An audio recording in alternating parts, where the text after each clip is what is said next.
はい、こんなものを買いました。GoPro 車載用の、アタッチメントですね。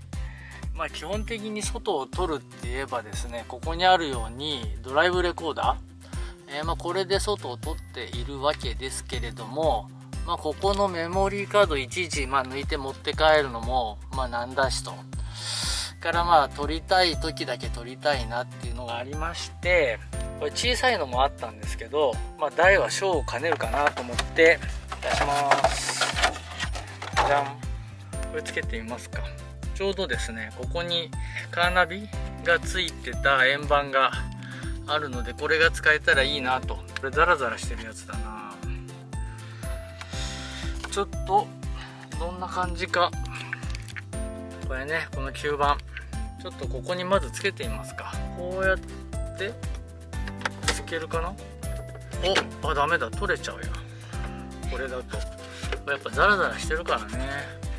これにですね、取り付け用のプレートもありますということで、このツルッツルのをここにつけますか。はい、これ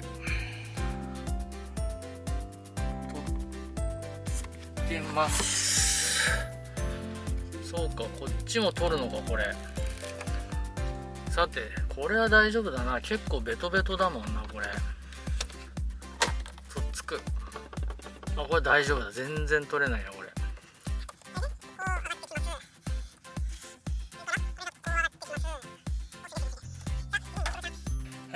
GoPro をとっつけます。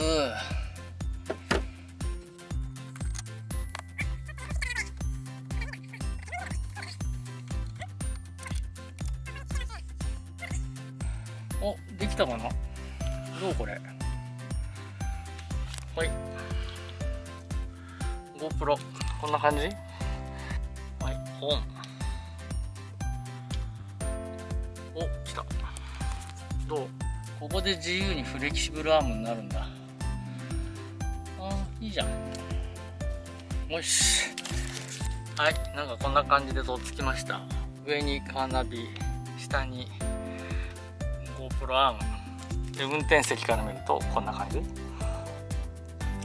これで楽しく YouTube やりながらドライブしようっと。